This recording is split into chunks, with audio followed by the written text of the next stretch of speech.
Hello and welcome to Raider HQ After Dark. I am your host Raider, and today I'm going to be talking to you about a very, I'm going to say brief, but a video about tips and tricks for supplemental claims. And this is not a complete series on the tips and tricks for supplemental claims. This is just some of the ones that briefly come to mind for me. I've had to redo this video like 4 times now because I find myself rambling at the 50-minute to an hour mark. And it's not really it's not it's not ideal because I'm going to lose you all in the first 10 minutes. So, one of the things that I wanted to kind of talk to you guys about supplemental claims has to do with the evidence.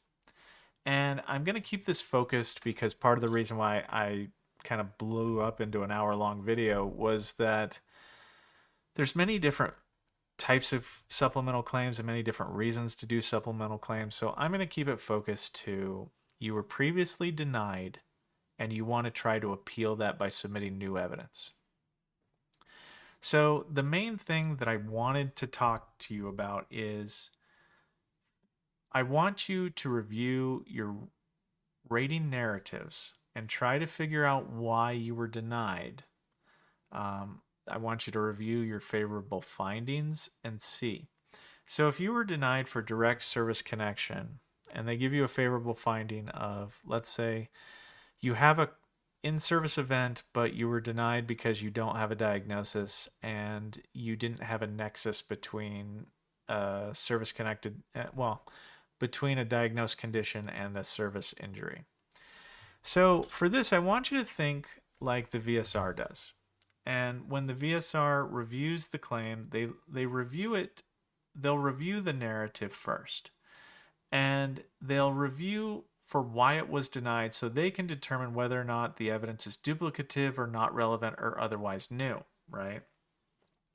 So if you, in that example, had an in-service injury, but you keep submitting evidence of your STRs, that's duplicative and it doesn't show a current diagnosis, right? So it wouldn't be probative, it wouldn't prove or disprove a matter at issue because it's duplicative. We've already conceded that you had an in-service event, so that evidence is not doing you any favors. So by kind of reviewing it like the VSR does and going to your rating narratives and really honing in on the reason for denial, then you can go, okay, so in order to win this, what's in my power is to get a current diagnosis and submit that diagnosis with a supplemental claim on a VA Form 20-0995. And that would be a very good use of your evidence, a very good use of your time, and a very good use of your claim. Now, the element 3, the reason element 3 can't be proven at this stage because it would be deemed like your new diagnosis would be new and relevant, then it would warrant us doing additional development actions and getting you a new exam. And at that point in time, the doctor is going to weigh all that evidence to determine whether or not your condition that is current is due to the in-service event. So it is helpful in this particular example if you wanted to submit chronicity statements, things like that, that help kind of paint that picture for that doctor. This is a little tip and trick, right? Because what I see a lot, and I mean a lot, on supplemental claims is people will just hammer out, they'll keep submitting the same evidence that they submitted the first time, not knowing that or not putting together the fact that they were missing something. And they're not really focusing all their attention on the missed things. And they just keep trying to reprove stuff that has been conceded. I guess I should say that a favorable finding means we've conceded that it exists. So you never have to prove that again because we've conceded it. So that's the first kind of tip and trick, is to start thinking like the VSR and how you review your claim. You want to, know exactly why you were denied so you can tailor and shape your evidence to directly focus in and combat that reason for denial. Overturn that reason for denial. Give the examiner all the evidence you can so that way they side with you. Okay? So I hope this tip has been helpful. Now, another tip that I want to talk about, and this has to do with evaluating evidence, and it's not necessarily like I noticed in a lot of comments that people have stated, well, you guys aren't following, Wilkie D, Schmickens or whatever. The reason why this is a tip is because I want you to open your minds to how evidence is evaluated and how evidence is reviewed. Okay? Laws like that are macro laws that sometimes become CFRs. They get adjusted in the CFRs. But the manual dictates to the frontline staff how evidence is meant to be evaluated. If you want to make that the hill you die on, that we are not evaluating it correctly, then you're going to set yourself up to probably have your condition denied again and again and again and again, because this is how evidence is determined factual. Like, we review the evidence, but this second one is important. Discount any admitted evidence that is not material to, that does not relate to, the components of the entitlement standard or procedural issue at issue in the case. This is determined by the rater and the DRO. So you might believe that it's material, but the rater has absolute authority to say that doesn't matter. 38 CFR 4.2, 38 CFR 4.6, doesn't matter. And an example of this would be, you had submitted x-rays with your prior initial claim. You resubmit the new x-rays as if that's going to wasn't taken or wasn't accounted for. I can discount those x-rays. Nah, those don't matter.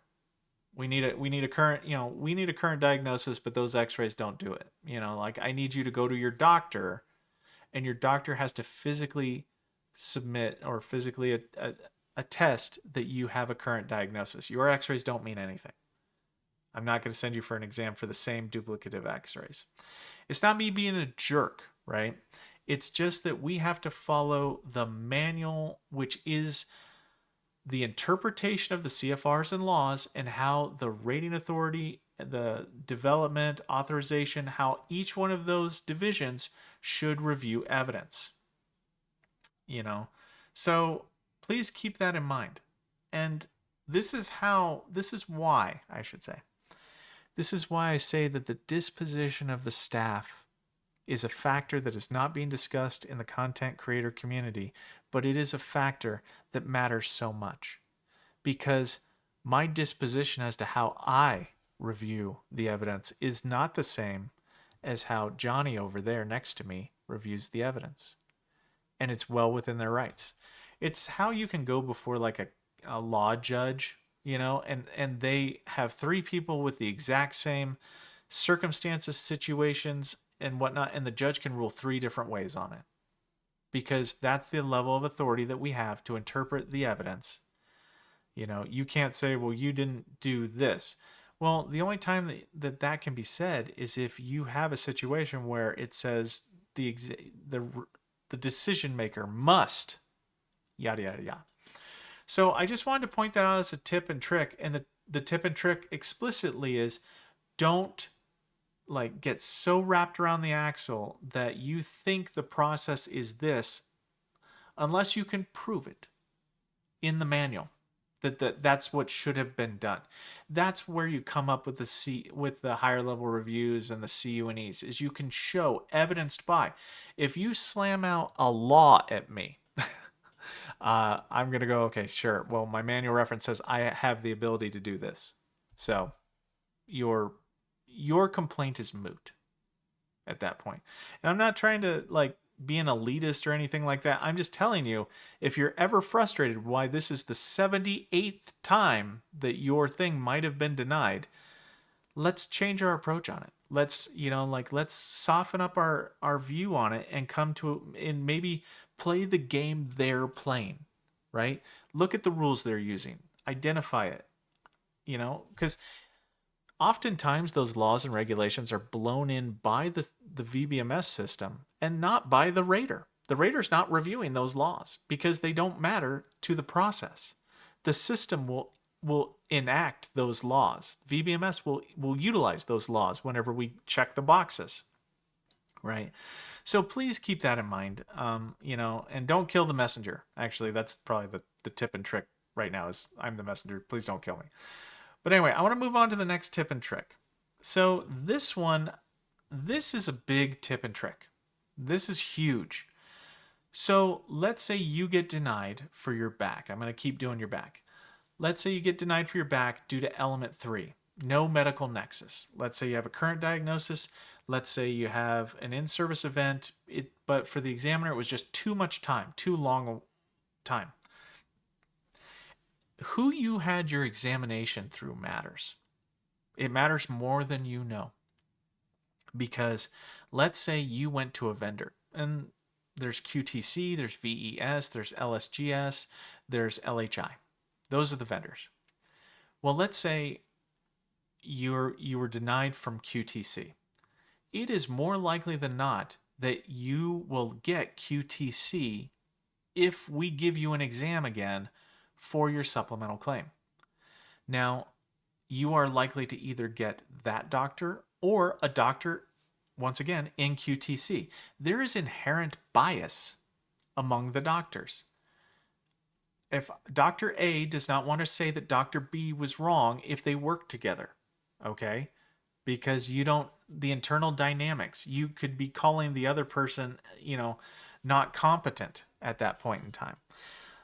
So this particular section of the manual talks about the claimant's preference on where they want their exams. Okay. Now, to reduce negative bias, I always say figure out who you had your exam through and then request on a VA form 21-4138 a different vendor, a new set of eyes to review the evidence so that they don't have any internal bias because they don't work for that same company. Now, an example of positive bias that you might want to grab onto, like it's a life preserver in the ocean, is if you see VHA staff members, right, for your care, and they have positive, favorable, statements in their in your chart notes, then you'll want to probably try to get a VHA examiner to do your examination. And the reason why is because the CMP department and the general care department, they're not together, they're separate, but they all go to the same break room. You know what I mean? So they might go, okay, I've seen Johnny's work before. Johnny's good, he's solid. And that's bias in your favor. So you can actually, I recommend that if you have really good VHA providers, it might behoove you to go to a VHA CMP examination and specifically request to go to one. And that can be helpful because either way, the idea is to set yourself up with the highest likelihood that the evidence will be reviewed and that the evidence that you have gets viewed with an unbiased or a favorable bias, if you can help it. And then that way, you get granted. Because I don't know if you've noticed, and I'm sure you have. Oh, I'm sorry, we don't have any new and relevant evidence. Denied. Doesn't matter what you wrote. Doesn't matter what you submitted. Right? There's a lot of top sheeting that goes on both in the the VBA and in the vendor community, the exam community, right? Mostly the vendor community. But where they don't want to rock the boat. Nobody wants to rock the boat. So, or they don't see the new and relevant evidence because you haven't got the crayons out and highlighted the diagnosis, the new diagnosis that you had, and highlight it and, and circle it 10 times and give it to the poor child that is trying to review your claim. I don't want to talk negatively about the process, but let's just be real, right? If the process was fair, then you would all have a fair feeling about it. And I bet you that the majority of you don't. That sometimes the system is not fair. And sometimes you have no clue why they did what they did because it goes contrary to the evidence that you submitted. And I agree with you 1,000%. And that's why I wanted to do this video, is because I wanted to just talk briefly about it. But anyway, I've spent too much time recording. That's all I got for today. Raider